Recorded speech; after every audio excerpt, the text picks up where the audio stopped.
Pourquoi l'histoire du droit? Pourquoi apprendre à lire? Grégoire Bigot, vous êtes professeur des universités, enseignant-chercheur à la faculté de droit de Nantes et directeur du Master 2 d'histoire du droit dans cette même université. Vous concentrez plus particulièrement vos travaux sur l'histoire du droit administratif et sur la notion juridique d'État. Merci de nous accorder quelques temps. J'aurais une première question pour vous. Pourriez-vous tout d'abord simplement nous présenter votre sujet de thèse et nous expliquer aussi un petit peu ce choix? Bonjour, merci d'abord pour cet entretien qui permet de parler de notre discipline, qu'est l'histoire du droit. Alors au sujet de ma thèse, c'est très simple, je n'ai pas choisi mon sujet de thèse.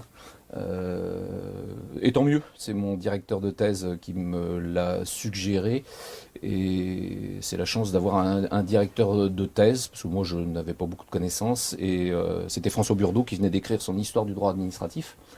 Et donc il m'a proposé, comme sujet de thèse, de comprendre comment s'était élaboré le droit administratif au XIXe siècle en prenant le point de vue du juge judiciaire. D'où une thèse consacrée à la jurisprudence essentiellement judiciaire dans son positionnement eu égard à la construction du droit administratif, c'est-à-dire les conflits de compétences, en gros, entre la Cour de cassation et le Conseil d'État. Ce qui était une façon d'éclairer autrement la formation de l'histoire du droit administratif à une époque où paradoxalement l'histoire du droit administratif au XIXe siècle n'existait presque pas, puisque François Burdeau venait de publier le premier manuel en 1995 d'histoire du droit administratif pour le XIXe siècle.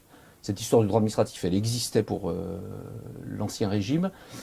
Et donc, j'ai eu de la chance parce que c'était une plus-value eu égard à ce qu'écrivaient les publicistes, les professeurs de droit public, pour qui le droit administratif avait commencé en 1873, sous la Troisième République.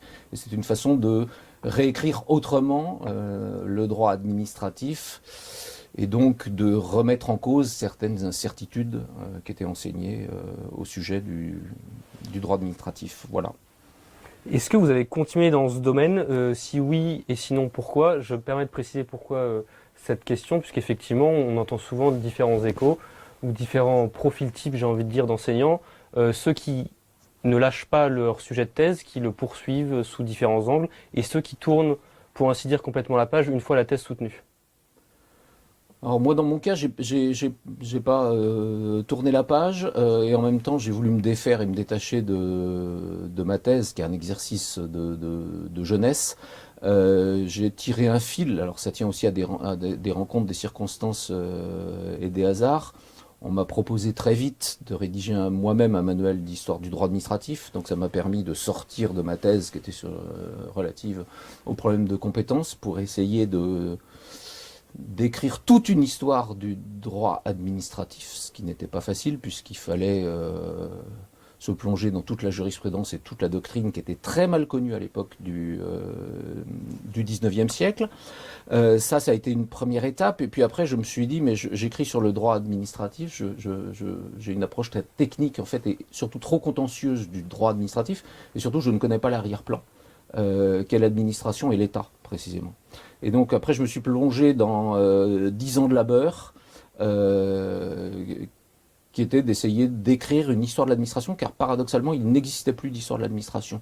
Le dernier ouvrage, en gros, c'était celui de Pierre Legendre, son histoire de l'administration de 1968, qui est une histoire très théorique de l'administration, qui avait un manuel, de mon point de vue, insatisfaisant, qui était celui de François Burdeau de 1989, et on ne savait rien. Il n'y avait pas d'histoire de l'administration exhaustive, donc j'ai voulu revenir au texte, revenir aux sources, refaire une nouvelle thèse, en quelque sorte, mais une thèse où j'étais libre. Et donc j'ai mis près de 10 ans à écrire les 2 tomes de mon histoire de l'administration. Et alors, en même temps, Dieu merci, je n'ai pas fait que de l'histoire de l'administration.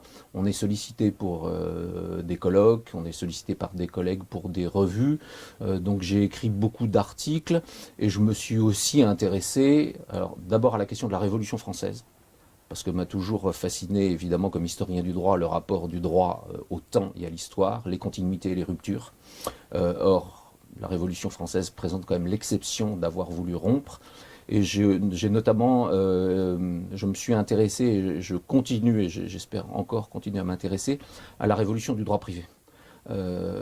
Notamment en matière de droit de la famille, et surtout aujourd'hui la question de la propriété. Parce qu'il y a la naissance de la propriété exclusive en 1789, ça me semble quelque chose d'essentiel que doivent investir les historiens du droit aujourd'hui, surtout à l'époque où on reparle des communs, des biens communaux, où on commence à tenir un discours critique à l'égard de la propriété privée. Il faut connaître d'où elle vient, cette propriété privée. Elle est très récente, en fait. C'est la victoire des physiocrates en 1789. Voilà, des pistes de recherche. Et puis actuellement, j'essaye d'écrire non plus un manuel, parce que j'en ai un peu assez d'écrire des livres exhaustifs. J'essaie d'écrire un essai pour me débarrasser de la question de l'État, de mon point de vue, non pas pour clore la question de l'État, mais essayer de comprendre ce qu'est l'État raconté par les juristes. La propriété, c'est une invention des juristes, mais qui évidemment joue pour tout le monde, y compris les non-juristes. Or, l'État, tel que tout le monde le conçoit, c'est d'abord un jeu d'écriture des juristes. Voilà. Donc, j'espère écrire cet essai pour me débarrasser, moi, dans mes recherches de la question de l'État, et me tourner plutôt vers les questions de droit privé. En même temps, il y a une certaine continuité entre travailler sur l'État et travailler sur l'administration, puisque les deux se confondent, voire sont parfois même synonymes. Mais précisément, c'est de fil en aiguille où j'ai fini par remonter jusqu'à la question lourde de l'État. L'universitaire, c'est toujours celui qui se pose la question naïve, hein, pourquoi les nuages, pourquoi le vent. C'est la part d'enfance de tous les universitaires. Si on arrête de poser des questions naïves, on arrête d'être un universitaire. Et donc, je voulais savoir de quoi cet État était le nom. Alors, l'État, comme fiction juridique, personne morale qui parle la vérité du droit, ça n'existe pas, sinon dans la bouche des juristes. En revanche, m'intéressait cette question du non-dit de l'État, c'est-à-dire de l'État concret, que réalise l'administration. Il n'y a pas de théorie de l'État au XIXe siècle, avant la Troisième République. En revanche, il y a un État réel et concret, chargé de sauver la société en administrant cette société. Vous avez parlé de l'écriture d'un manuel qui prend beaucoup de temps, et puis là de cette nouvelle tâche d'écrire plutôt un essai. Quelle est la place globalement de l'enseignement et de la recherche dans votre quotidien? Comment est-ce que les deux se déroulent? Comment est-ce qu'elles s'équilibrent ou au contraire ne s'équilibrent pas? Est-ce que l'une est prépondérante? Si oui, pourquoi? Alors c'est un déséquilibre par nature, puisque ça occupe toute la place d'une vie. Enfin, il n'y a pas de temps mort quand on est universitaire, ou sinon on ne choisit pas ce métier. C'est pas une corvée, c'est un choix d'être universitaire. Donc c'est ce que je disais il y a un instant, le pourquoi, on ne peut pas le faire taire le dimanche. Donc on fait de la recherche même inconsciemment 7 jours sur 7. On n'est pas fonctionnaire astreint à 35 heures, on ne ferme pas les clés du bureau à 18 heures quand on est universitaire. On passe sa vie à lire, à réfléchir, et à essayer de poser la bonne question. Parce que poser la bonne question, c'est ça qui contribue, à mon avis, à renouveler la science. Donc c'est un curieux métier, hein, le métier d'universitaire, mais on le choisit par nécessité, en fait. On est né en posant des questions, et toute sa vie, on cherche à les résoudre, ces questions. Bon, après, plus prosaïquement, la recherche occupe l'essentiel du temps. La recherche, c'est d'abord chercher le bon livre et le lire. Ça suppose donc énormément de temps. C'est faire le tri dans toutes les lectures. C'est écrire, ce qui est très difficile, très pénible. Et donc, en termes de volume horaire, l'enseignement occupe beaucoup moins de place, sachant qu'il n'y a de bon enseignement que si on fait de la recherche. Puisque l'enseignement se nourrit par principe de la recherche, y compris en licence 1. J'ai même envie de dire surtout en licence 1. Alors après, plus prosaïquement, il y a deux types d'enseignement. Enfin, avec mon expérience, je crois qu'il y a deux types d'enseignement. Il y a le cours magistral en licence, qui est un cours de culture juridique, où il vaut mieux parler sans notes, il faut éveiller les consciences. Donc il faut chercher la simplification, ce qui n'est pas la simplicité, hein, mais il faut chercher à faire comprendre ce qu'est l'origine du droit au sens généalogique du terme à des étudiants. Il faut leur apprendre un alphabet juridique, il faut leur apprendre le b.a.-ba du droit. Or, l'histoire du droit est, à mon avis, la meilleure discipline pour ça. Et puis il y a le cours de master qui est sous forme de séminaire, où là c'est différent. où on enseigne véritablement sa recherche aux étudiants. Et d'ailleurs, c'est ça qui est passionnant, c'est ce jeu de vase communicant. Il n'y a pas meilleur juge qu'un étudiant de master pour savoir si on se trompe. Parce qu'eux-mêmes posent les bonnes questions. D'abord, s'ils ne comprennent pas, c'est que la recherche est mauvaise. Parce que la clarté, c'est la condition de la bonne recherche. Et puis ensuite, il y a un dialogue qui s'instaure, et qui s'instaure ensuite avec les doctorants, qui font progresser évidemment l'enseignant-chercheur. Vous avez commencé à l'évoquer, mais est-ce que vous pouvez nous parler un peu plus spécifiquement de la place et du regard porté sur l'histoire du droit au sein même des facultés de droit? Alors d'abord, c'est la dernière des disciplines, au sens historique du terme. Moi, je crois que c'est la première au plan de la science juridique, mais c'est la dernière au plan historique. Ça explique bien des choses. L'histoire du droit, on l'a introduit sous la Troisième République. Seulement, alors que les écoles de droit ont été reconstituées sous le consulat et les facultés de droit sous l'Empire avec l'université impériale.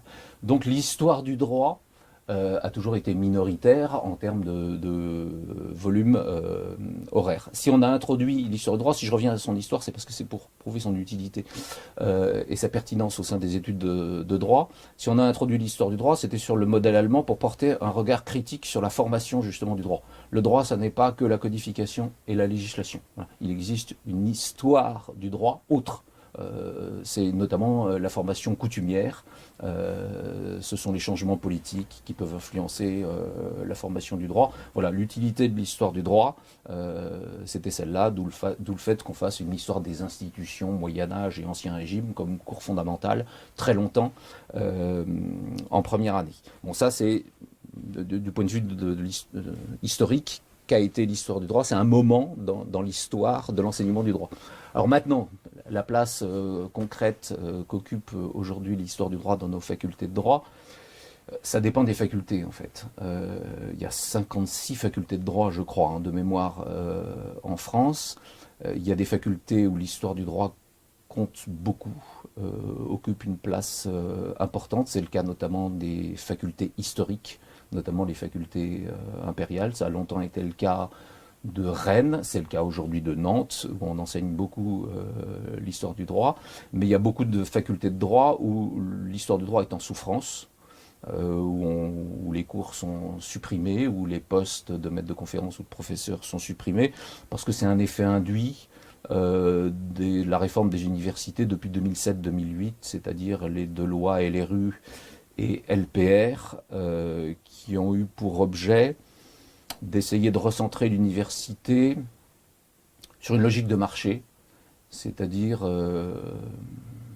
le droit doit d'abord être évalué en termes de performance et d'efficacité sur un marché, donc une performance économique du droit.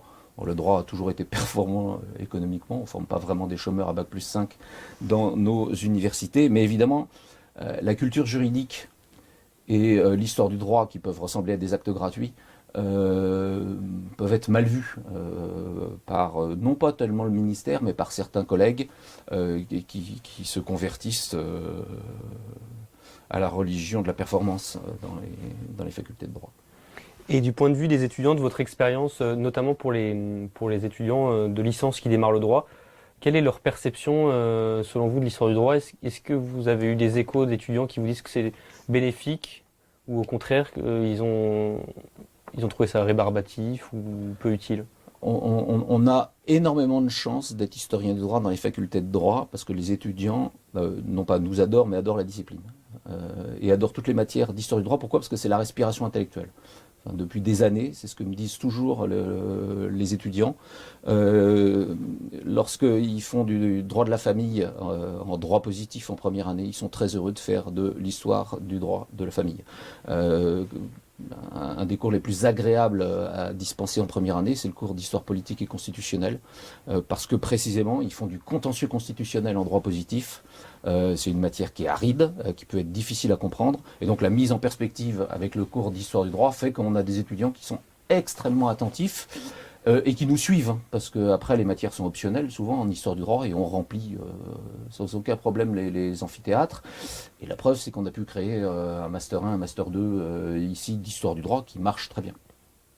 Alors la transition est toute trouvée, puisque quelle est, avant de revenir un peu plus aussi éventuellement sur le master, quelle pertinence de l'histoire du droit pour ceux qui ne se destinent pas ou pour le master d'histoire du droit ou pour, a fortiori, pour l'enseignement et la recherche, parce qu'on a souvent tendance à assimiler les études en histoire du droit, j'entends master 1, master 2, comme la porte d'entrée pour après la poursuite en thèse de doctorat. Bah, pourquoi l'histoire du droit? Pourquoi apprendre à lire? Comme l'histoire du droit, c'est l'équivalent de l'alphabet pour un enfant qui apprendrait à lire, puisque c'est la genèse, c'est la recherche de l'origine, hein, c'est le pourquoi. L'histoire du droit, d'abord, sert à ça. Donc, c'est apprendre à parler, donc c'est apprendre à énoncer, c'est apprendre à penser, et donc c'est apprendre à être efficace dans n'importe quel milieu professionnel où vont évoluer les juristes. C'est pour ça que il n'y a de sciences juridiques qu'à la condition de l'histoire du droit. Je paraphrase Savigny et l'Allemagne du début du 19e siècle. C'est la meilleure des formations pour les professions juridiques, me semble-t-il, l'histoire du droit. Et contrairement à une légende qui voudrait que l'histoire du droit ne serve qu'à former des enseignants-chercheurs, on a dans les masters d'histoire du droit, au contraire, des gens qui se destinent à des carrières professionnelles. Je vais prendre deux exemples. Ceux qui se destinent au métier de notaire adorent l'histoire du droit, notamment le cours d'histoire du droit de la famille, on le voit en première année, parce que quand il faut liquider une succession, on est au XIIIe siècle. Le régime de communauté, les acquets, les conquêts, les récompenses, c'est le droit coutumier tel que le forme le droit romano-canonique, je simplifie, au XIIIe siècle. Ça n'a pas tellement changé. Voilà. Donc c'est très professionnalisant de ce point de vue-là, l'histoire du droit. Autre exemple, l'année prochaine, il y a un de mes anciens étudiants de Master 2 qui vient de réussir le concours de la police, qui va s'inscrire en thèse et qui va vouloir faire une thèse d'histoire du droit en même temps qu'il va faire carrière au sein de la police. Pourquoi? Parce que il est passionné par cette distinction toujours difficile à établir entre la police administrative et la police judiciaire. Si on ne fait pas l'histoire de cette distinction sous la Révolution française, on ne peut pas comprendre ce à quoi ça correspond. Or, aujourd'hui, il y a un renforcement de la police administrative, il y a une réforme en cours, au détriment de la police judiciaire. L'histoire du droit est à même d'apporter un éclairage pertinent à ceux qui pratiquent le droit. Il y a aussi toute la dimension culture juridique que vous évoquez qui sert notamment pour pléthore de concours de la fonction publique ou même autre type de concours, mais je pense notamment au concours de la fonction publique où il y a beaucoup d'étudiants qui viennent justement chercher ces masters-là avec une perspective plutôt de culture générale, de culture personnelle et surtout de culture générale en vue de certaines épreuves spécifiques, dont des concours, de la magistrature, du ministère de la Culture, pourquoi pas. Tout à fait, tout à fait. Ce qui fait la supériorité notamment de l'IEP de Paris sur les facultés de droit, c'est qu'on y apprend la culture juridique à l'IEP. Et précisément, l'histoire du droit permet d'avoir cette culture juridique qui est indispensable aux oraux. Nos étudiants des facultés de droit, ils réussissent souvent les écrits et ils échouent aux oraux parce qu'ils n'ont pas cette culture globale, ils n'ont pas cette vision des 2000 ans d'histoire du droit, et notamment pour les grands oraux pour devenir avocat et pour devenir magistrat, mais aussi pour je pense le métier d'huissier, enfin tous les métiers du droit nécessitent une culture juridique. Or, la meilleure porte d'entrée, me semble-t-il, est l'histoire du droit pour acquérir cette culture juridique.